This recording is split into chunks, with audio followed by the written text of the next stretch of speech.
So here is my 1993 MR2 Turbo. It is a Rev 3 import from Japan. So I thought I'd do a video on what I've done to the car so far. So the main thing you've probably noticed are these wheels.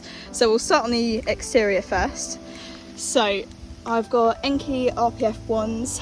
They are 17 inch, they're ET33. We got 9.5J on the rear and 8.5J on the front. So they do sit quite nicely. It's also lowered on coilovers as well. So it's actually probably quite hard to see, but they've got coilover covers on there. So they're HSD Mono Pros, which they are lowered on. It does sit quite nice. We have adjusted it quite a bit since it first got put on the car, but I do think it's sitting quite nice now. I don't really want it much lower because I want it to be able to be driven on. So the wheels didn't actually come with centre caps, so I had to buy them separately. Ignore how crusty that is, it's been sat for a while. The car also does need a good wash because it is quite filthy, as you can see, definitely along here.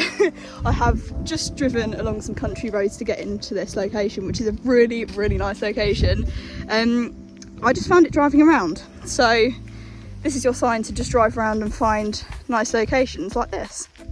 So just onto the front of the car now. So I've got a Greddy style lip on, which I bought from one of my friends. And then I've got some clear indicators as well. Personally, I think these look the best. I'm really not a fan of the smoked. I think they look a bit tacky. Some MR2s don't come with this option. It's just a clear panel all the way along. So I've added those as well.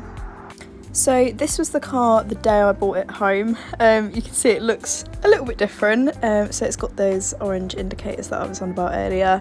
It's also not got the lip, and it's also got black wheels as well. So there's quite a lot that is actually different in this picture compared to how it is now. Yeah, I just thought I'd add another picture of what it used to look like with the old wheels as well, and how it kind of sat before the coilovers were on. It was lowered, but yeah. A lot of questions I do get asked is about the sleepy eyes, and I think some people do actually think this is a mod, but it's not a modification.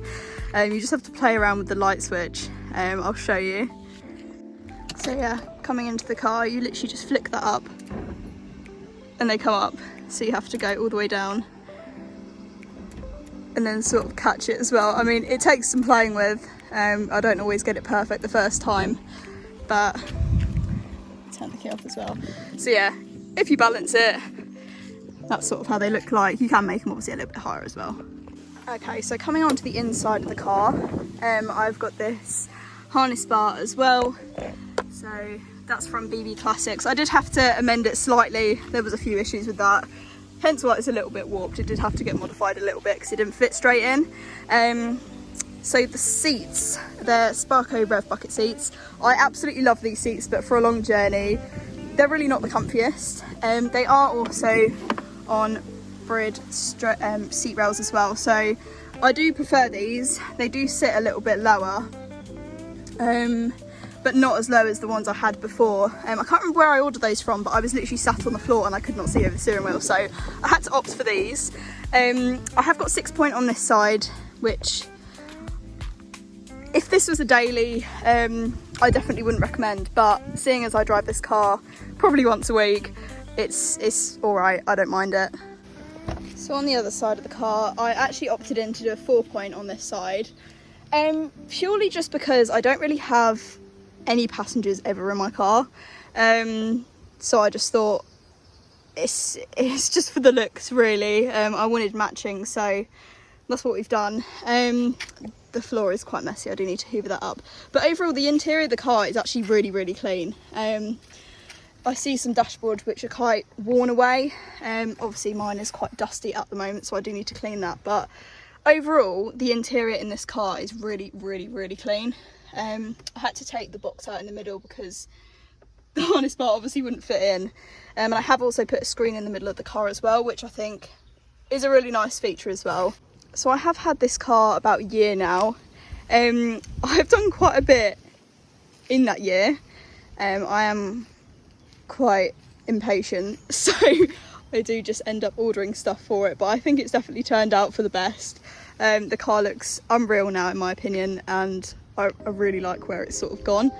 There is some more things that I'd like to do with it. I think probably a bigger wing, like I said before. So in terms of the engine work, nothing major has really been done to the car yet. There's a few bits that have been done to it. It's looking a bit bit tired, bless it. The main sort of thing that I've probably done, we've done an oil catch can as well, because it didn't have one. There was the original one which was meant to be sort of mounted there, but I think that got took out for some reason. We've gone and got the intake pipe as well, which again was quite an expensive part that I didn't necessarily need to get, but thought it would look cool. I am gonna obviously change these blue parts. That was with the car when I did have it and when I bought it originally, so it's just cheap stuff from eBay, but I am looking to get that changed and obviously keep the red sort of vibe with that. I did spray this bar as well. So if you have got this far, thank you so much for watching. If you did like this video, feel free to give it a thumbs up and a subscribe as well. I'll leave my Instagram below if you would like to give that a follow as well, and to see the build progress and see what I do next with the car. I'm quite excited to start making more videos, so if you have got any video ideas, please do let me know of things that you would like to see with the car as well.